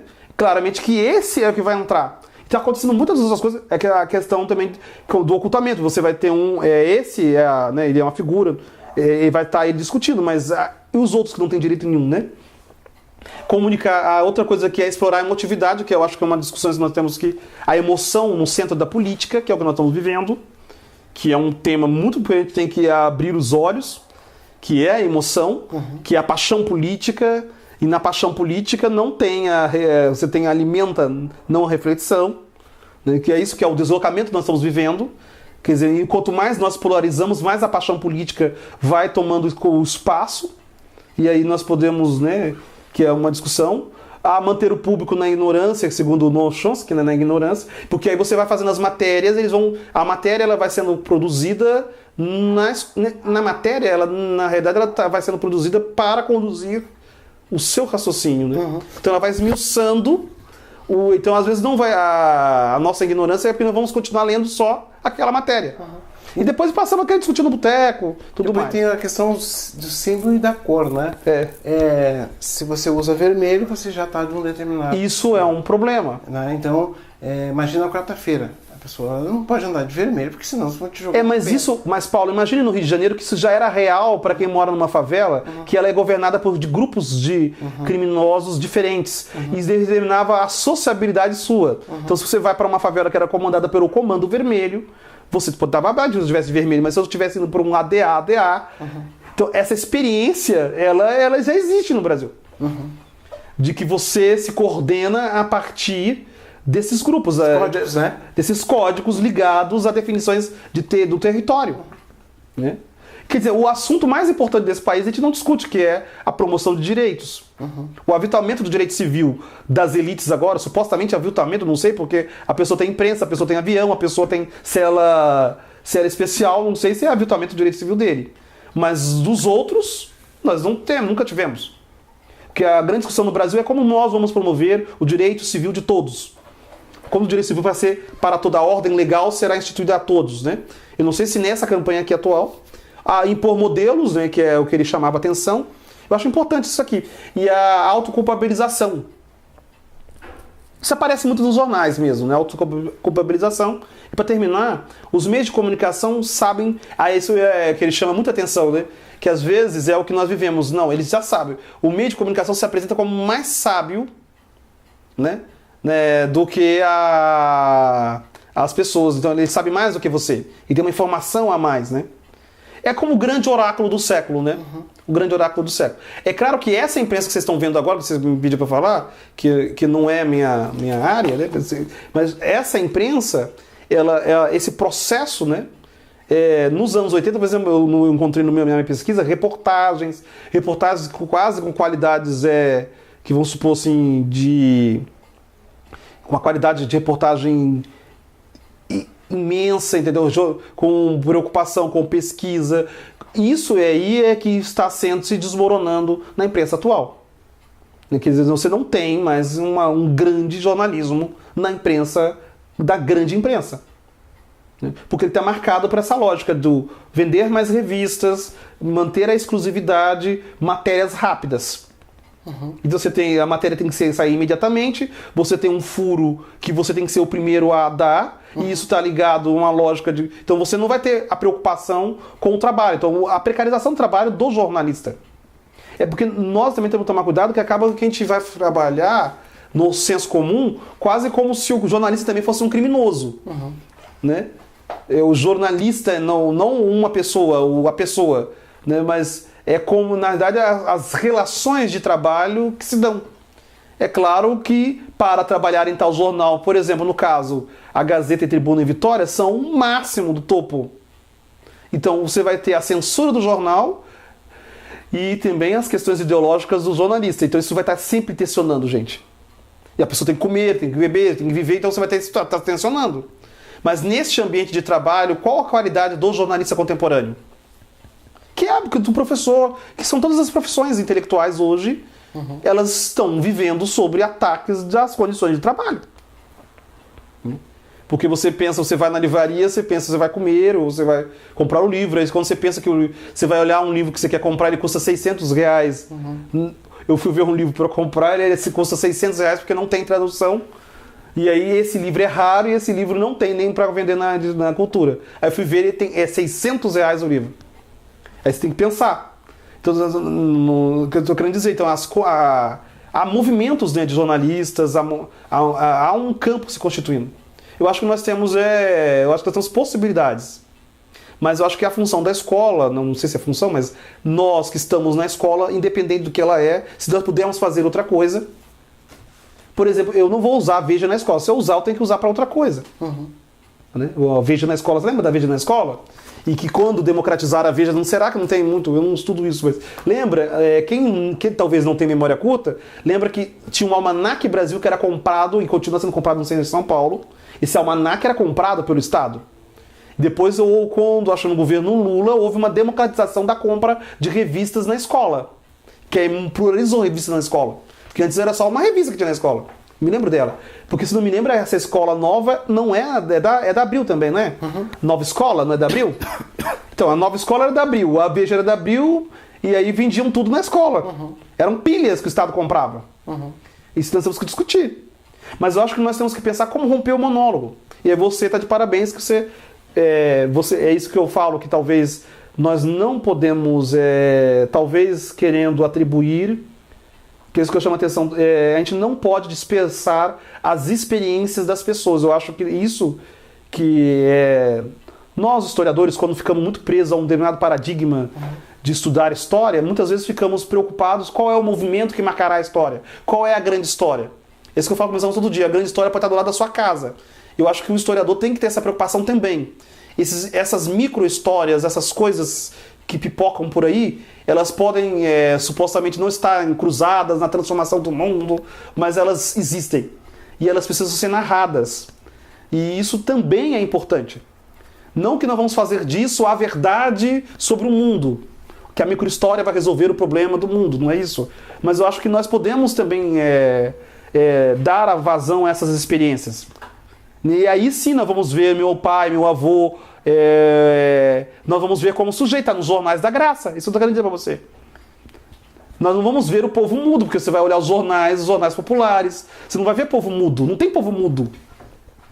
O povo está em algum lugar fazendo alguma coisa, constituindo a partir do que tem as possibilidades de realização, né? E de alguma maneira eu penso nisso, que é como a gente dá voz, não é dar voz, mas como a gente permite essas vozes emergirem, né? Como a gente permite, nem como permite não dá, né? Mas como a gente faz para não se desaparecer, né? Eu acho que a história, e eu acho que o bairro, por isso que eu pesquiso o bairro, a pesquisa do bairro é importante, entendeu? Eu fico triste que às vezes a gente quer discutir a Revolução Francesa, quer discutir Roma, quer discutir tudo isso, eu acho tudo importante, eu adoro Roma, mas a gente despreza quem mora no bairro. E o aluno insiste ainda, nossos alunos insistem em acreditar que não tem história importante no bairro onde eles vivem. Que eles não sabem. Aquilo não tem história aqui, né?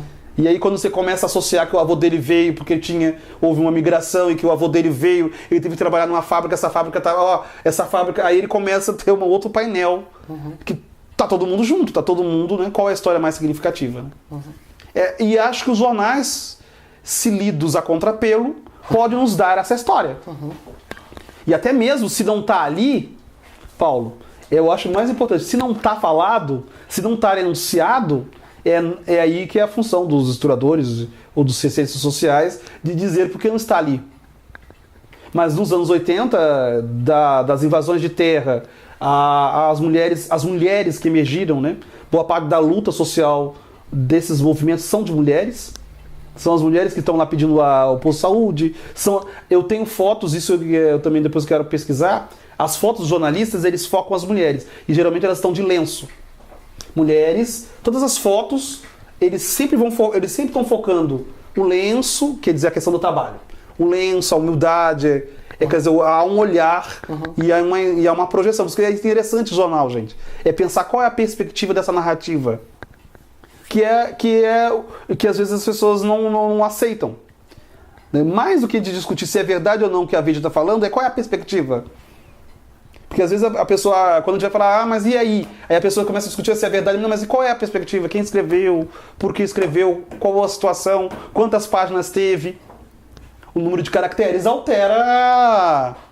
Só uma brincadeira que eu te disse, me lembra? Que como o jornalismo está muito ligado à literatura, segundo alguns, né, há um ramo, né, que o jornalismo está ligado à literatura realista, né? Então, a literatura realista depende da descrição. E quanto mais descrição, mais volume, né? Mas você imagina mandar isso pelo telégrafo, uma informação pelo telégrafo. Você imagina se descrever um crime pelo telégrafo. Então, um e-mail técnico redefiniu a composição do texto, controlado por agências. Quer dizer, até mesmo hoje, nós estamos discutindo na escola, que o Facebook que nós estamos olhando, a pessoa não está me vendo mais no Facebook. Aí eu disse para ela, não, é porque como eu não estou te acessando, ele vai te selecionando, então eu não te vejo mais. Você pode reparar, quem você acessa pouco, você não vai ver no Facebook. O Facebook que você está olhando é o que você gosta de olhar. É como o nosso óculos, Paulo. Você tem a visão objetiva, que é aquela que supostamente a ciência consegue calcular, e tem um óculos e tem a visão que eu gosto de olhar. E aí o jornal muitas vezes está produzindo, às vezes ele não está alterando uma realidade também, às vezes ele está produzindo uma realidade. E também produzindo uma realidade a partir do que eu gosto de olhar. Por isso que eu não inocento quem lê em Veja. Entendeu? Eu não vou inocentar quem está lendo a Veja, entende? Não tem ninguém desinteressado nessas histórias. Então tem histórias de vidas que vão se cruzando e aí interesses que vão se recompondo e que vão usando essas narrativas em torno. Então não tem ninguém desinteressado nessas histórias todas. Porque o que falta é a política, Paulo, para terminar a nossa conversa. É isso que está por detrás. Não é o conhecimento simplesmente, é a política. É a política que vai ressignificar tudo. Eu não sei se é só falta de informação ou falta de conhecimento. É a política, porque no jogo político, e aí nós estamos de algum lado, quem está à esquerda, nós estamos desorganizados, Nosso campo foi, de uma medida que houve o lulismo, ele foi... tudo que foi constituído, ele foi entrando, então nós nos desorganizamos. Pensa no Instituto. Esses 12 anos de diárias, de não sei o quê, de toda essa Constituição, nós esquecemos que nós ficávamos no governo Fernando Henrique brigando todo dia para ter uma salinha. Nós esquecemos... Hoje nós temos 200 computadores no Instituto Federal. Cara, no meu tempo, os computadores estavam todos quebrados. Bolsa era cortada de um dia para o outro. Você fazia pesquisa, não fazia, entendeu? O professor pagava um dinheiro, você fazia uma viagem, houve uma expansão que parecia... Houve assim uma ideia de que o mundo... Não houve um paraíso, mas esse paraíso nos desorganizou também, entende? Nos desorganizou e hoje nós temos que ver o que a gente vai fazer. Mas é a política, nós precisamos da política. Nós saímos da política para a gestão, Paulo. Ficamos na gestão. Mas a política implica ressignificar palavras, criar um novo sensível, e isso é uma disputa. Eu acho que estamos aí. Eu fui na Marcha da Maconha, posso falar aqui? Claro. E aí o mais que eu gostei da Marcha da Maconha foi que lá eu vi periferia e classe média junto lá na Marcha da Maconha. Era que lindo. Tava lá na Marcha da Maconha, não estava fumando maconha, e lá na Marcha da Maconha tava todo mundo lá, tava uma galera, vamos supor, a galera de periferia e uma galera de classe média, que você vê pelos estilos de vida e de falar até, e aí estavam lá, pedindo a marcha, e isso ontem. Então tem outras coisas acontecendo. Então nossos olhares também tem que olhar para onde. Eu acho também que não há essa onda conservadora, ela está ligada porque nós mexemos com alguma coisa. Isso que eu acho que é vitorioso, nós mexemos com alguma coisa. Eu acho que é por aí, acho que tá bom, né? Não sei se falei demais. Muito bem, são 21 horas e 5 minutos. Nós estivemos hoje conversando com o professor Igor Vitorino da Silva, do Instituto Federal do Paraná, que abordou o tema Grito do Povo, Movimentos Sociais e Imprensa Alternativa nos anos de 1970 e 1980. Quero lembrar a todos vocês que o programa vai estar disponível na semana, na íntegra, o vídeo que nós estamos aqui gravando neste momento. E que este povo, né, Paulo, esse povo hoje, esse povo é plural, esse povo é ele já era heterogêneo, nós aqui tentamos botar ele num o povo. Então, os povos, como diria Milton Santos, os povos estão aí, eles não vão voltar para o armário. E é essa que é a questão, por exemplo, eu estava falando até para os meus alunos sobre as aulas de história. Por mais que você diluir a aula de história do currículo de ensino médio, esses povos, eles querem história, eles vão ter que ter história. Então, os indígenas, populações quilombolas, os ciganos, os angolanos que estão estudando no bairro, eles não estarão representados numa história nacional fechada do Brasil. Que é isso que é a grande discussão, né? Qual auto-história se aquelas histórias que estão ali não estão dentro? Então, quer dizer, eu creio que isso que querem colocar, devolver esses sujeitos que apareceram, eles não vão voltar de uma hora para outra, ou temos que ter, vai ter um mega campo de concentração para colocar todo mundo que é diferente e que não se encaixa aí nos bolsonistas da vida. Então, por isso que eu acho que nós temos que ter o retorno da política.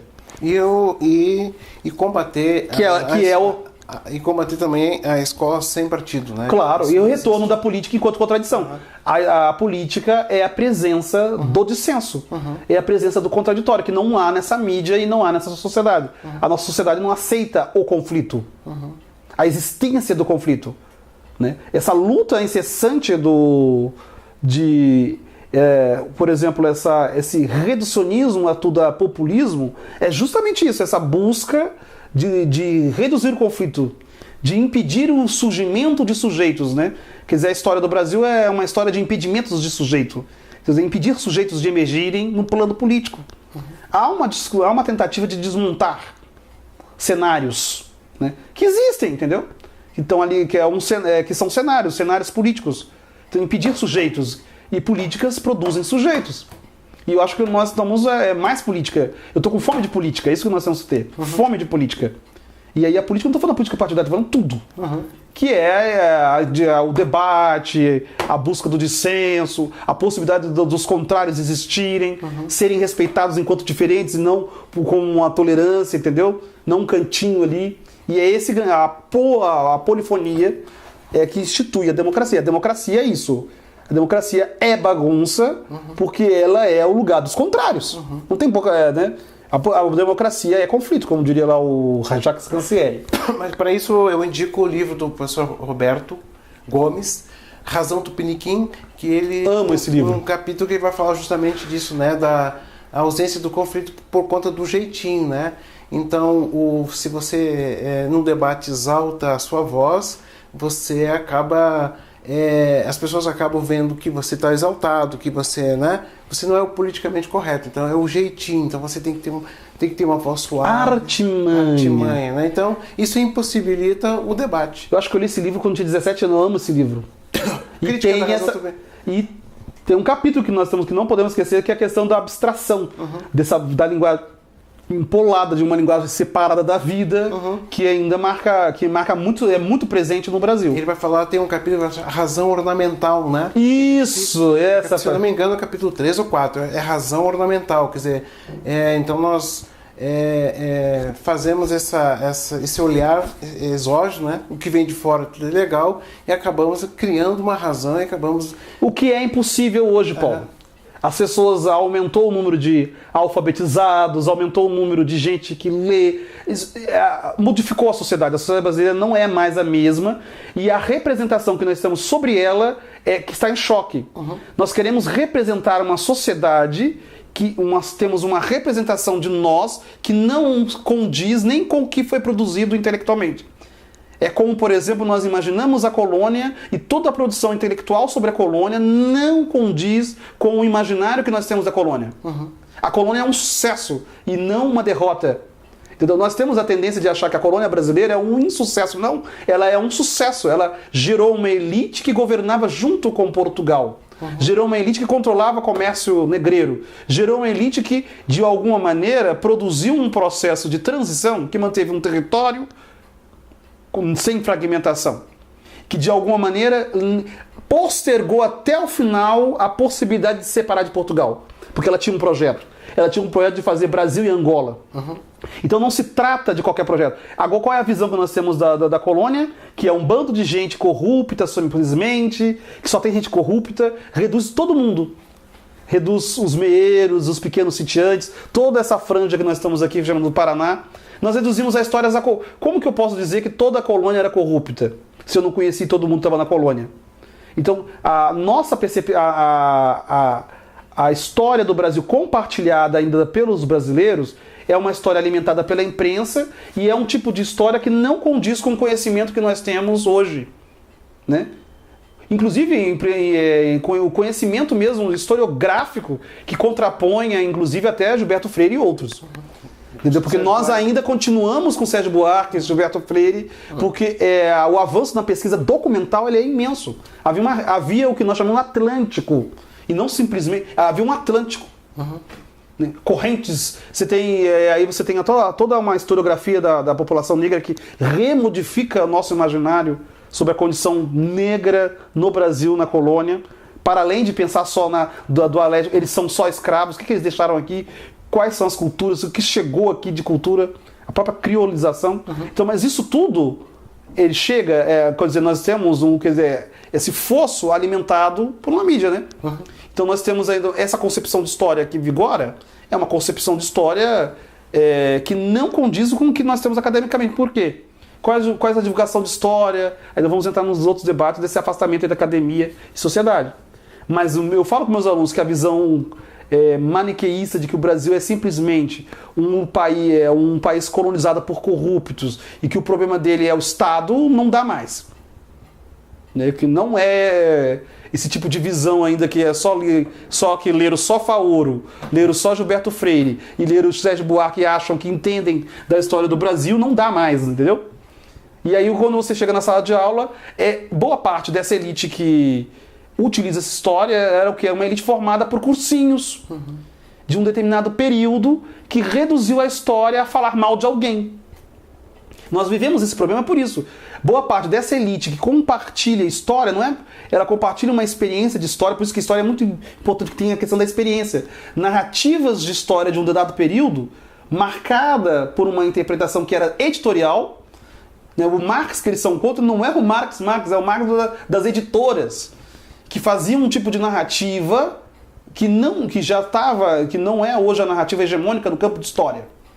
Os historiadores estão bem longe de Marx hoje, a grande parte, mas que faz um tipo de narrativa que se tornou, que fazia parte de uma geração, que está lá nos cursinhos, e boa parte dessa geração hoje que se coloca contra o governo, ela só lembra de história de cursinho.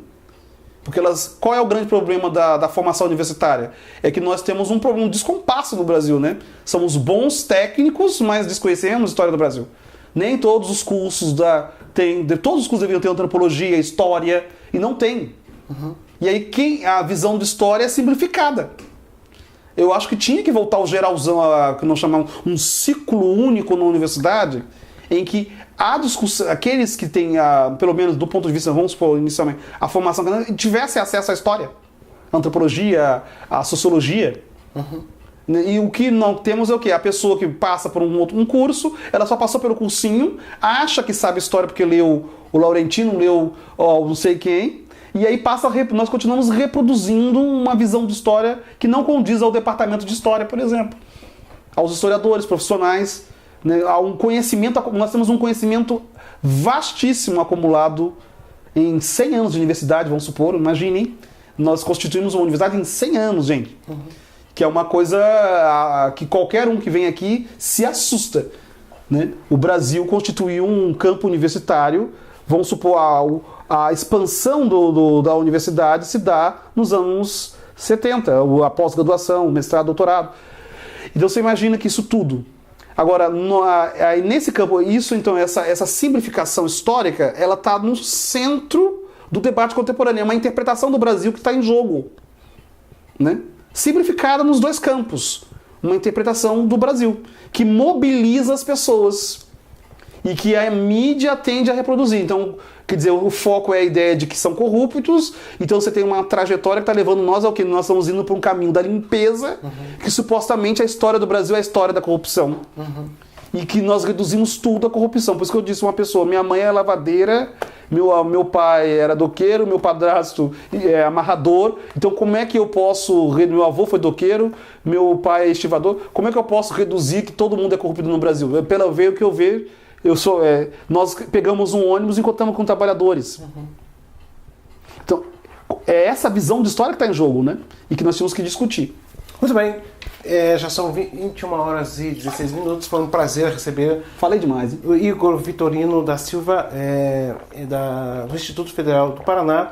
E também nós temos o apoio aqui do NESEF, Núcleo de Filosofia, sobre ensino de filosofia e educação filosófica, lá no grupo de estudo coordenado pelo professor Geraldo, um dos apoiadores aqui do programa Livre Pensar. Quero fazer um convite a vocês que a rádio está no ar 24 horas. Entre lá, www.radiocamélia.com, e você vai ouvir algumas notícias, algumas músicas MPB e etc, etc. Ficamos por aqui, abraço e obrigado por todos vocês que passaram pelo Facebook, o Vilmar Campos, o André, a Jaque, a Eva Heloísa, o Sandro Araújo, teu colega lá do Instituto. E tem mais gente que passou por aqui, o Jonas, o Otávio, a Carolina Alves, Edson Silva, professor de filosofia, a Carolina Alves e Josiane Ferreira Pereira, e a Ana Cláudia, colega lá do Arnaldo Busato. E agradeço a todos que tiveram a paciência de ouvir esse bate-papo aqui. Tá certo? Na próxima vez vocês sistematizam melhor, Paulo. Agradeço a oportunidade de estar aqui contigo. Muito bem. E vamos fazer outros bate-papos, tá certo? Vamos. Ficamos por aqui então. E a gente volta com a nossa programação. Rádio Camélia está no ar 24 horas. Participem. Nossa, falei muito, hein? É São Paulo mesmo.